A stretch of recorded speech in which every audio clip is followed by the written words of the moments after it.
कुछ बातें ईश्वर के चरणों में समर्पित। प्रभु कहते हैं, तू सोने से पहले सबको माफ़ कर दे, मैं उठने से पहले तुम्हें माफ़ कर दूंगा।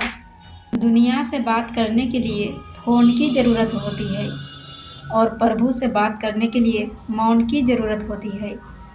फ़ोन पर बात करने पर बिल देना पड़ता है और प्रभु से बात करने पर दिल देना पड़ता है। मोह माया में फंसने वाला बिखर जाता है और प्रभु से जुड़ने वाला निखर जाता है। भगवान के पास दो शक्तियाँ होती है, एक है माया और दूसरी है भक्ति। जब कोई भगवान के समक्ष जाता है और भगवान को प्रणाम करता है तो वह पूछता है, बोलो क्या चाहिए तुम्हें, माया चाहिए या भक्ति चाहिए। भक्त पूछता है, भगवान दोनों में क्या अंतर है।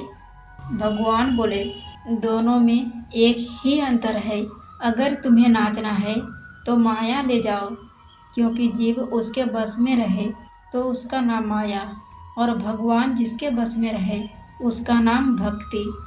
इतनी ऊंचाई ना देना प्रभु कि धरती पराई लगने लगे और इतनी खुशियाँ भी ना देना प्रभु कि किसी के दुख पर हंसी आने लगे। नहीं चाहिए ऐसा भाव कि किसी को देखकर जल जल मरूं। ऐसा ज्ञान मुझे मत देना कि अभिमान जिसका होने लगे। ऐसी चतुराई भी ना देना कि लोगों को छलने लगूं। किसी ने पूछा, भक्ति क्या है। बहुत ही प्यारा जवाब आया, भक्ति हाथ पैरों से नहीं होती, वरना विकलांग कभी ना कर पाते, और ना ही भक्ति आँखों से हो पाती है, वरना सूरदास कभी ना कर पाते। ना ही भक्ति बोलने और सुनने से होती है, वरना बहरे और गूंगे कभी ना कर पाते। ना ही भक्ति धन और ताकत से होती है, वरना गरीब और कमज़ोर कभी ना कर पाते। भक्ति केवल भाव से होती है। एक एहसास है भक्ति जो हृदय से होकर विचारों से आती है और हमारा प्रेम परमात्मा से जुड़कर रिश्ते में बदल जाता है। यह भक्ति भाव का सागर है। ईश्वर ने जब इंसान को बनाया था तो उसे एक चीज़ दी, पर एक चीज़ इंसानों के हाथों से नीचे गिर गई, जिसे भगवान ने अपने पैरों के नीचे दबा दिया। इंसान के चले जाने के बाद भगवान से किसी ने पूछा, आपने अपने पैरों के नीचे क्या छुपाया जो इंसान को वापस नहीं दिया। तब भगवान बोले, मैंने अपने चरणों के नीचे शांति छुपाई है। इंसान सदैव इसके लिए तरसता रहेगा। वह इसे हर जगह ढूंढेगा पर नाकाम रहेगा। तरसता रहेगा, वह इसे हर जगह ढूंढेगा पर नाकाम रहेगा, और आखिर में उसे शांति मेरे चरणों में आकर ही मिलेगा। मनुष्य का यह स्वभाव है कि वह सुख में ईश्वर को याद नहीं करता, पर दुख में सबसे पहले ईश्वर का ही याद आते हैं। किसी ने पूछा, ईश्वर कब याद आते हैं। उत्तर मिला, धर्मात्मा को हर समय, पापी को मृत्यु के समय, चोर को पकड़े जाने पर, गरीब को भूख लगने पर, धनी व्यक्ति को बीमारी हो जाने पर, कंजूस को पैसा खो जाने पर, किसान को वर्षा ना होने पर, और मुसाफिर को ट्रेन छूट जाने पर, व्यापारी को नुकसान हो जाने पर, विद्यार्थी को परीक्षा में असफल हो जाने पर, इंसान को विपरीत परिस्थितियों में ही भगवान याद आते हैं। सुख में सुमिरन सब करे, दुख में करे ना कोई।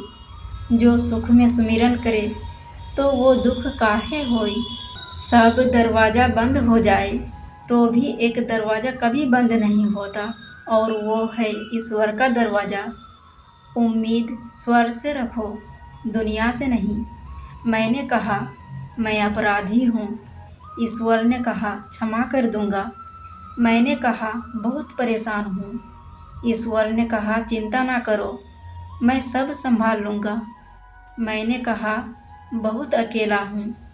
ईश्वर ने कहा, मैं हमेशा तुम्हारे साथ हूँ। मैंने कहा, उदास हूँ। ईश्वर ने कहा, अपनी नज़र उठाकर देख, हर वक्त तेरे आसपास हूँ। जब भी आप ईश्वर का ध्यान करें तो उनसे हमेशा यही प्रार्थना करें कि हे मेरे ईश्वर, अगर किसी समय मैं आपके अंगुली पकड़ना भूल जाऊँ तो आप मेरी बाह पकड़ना कभी मत भूलना। अगर मैं किसी समय आपको साथ लेकर चलना भूल जाऊं तो आप मेरे साथ चलना कभी मत भूलना।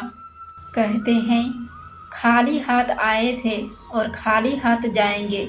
सच तो यह है कि सब कुछ तो दिखाई देता है, शरीर, रिश्ते, धन, संपत्ति ना लेकर आए थे और ना ही लेकर जाएंगे।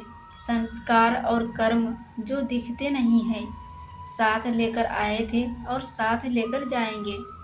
जो साथ नहीं जाएगा उसके लिए इतनी मेहनत करते हैं, और जो साथ जाएगा उनका भी थोड़ा ध्यान रख ले। समय, सेहत और संबंध, इन तीनों पर कीमत का लेबल लगा नहीं होता है, लेकिन जब हम इन्हें खो देते हैं तब इनकी कीमत का एहसास होता है। दोस्तों, वीडियो अच्छी लगी हो तो प्लीज़ चैनल को लाइक और सब्सक्राइब करना ना भूलें। फिर मिलेंगे दोस्तों, तब तक के लिए जय श्री कृष्णा।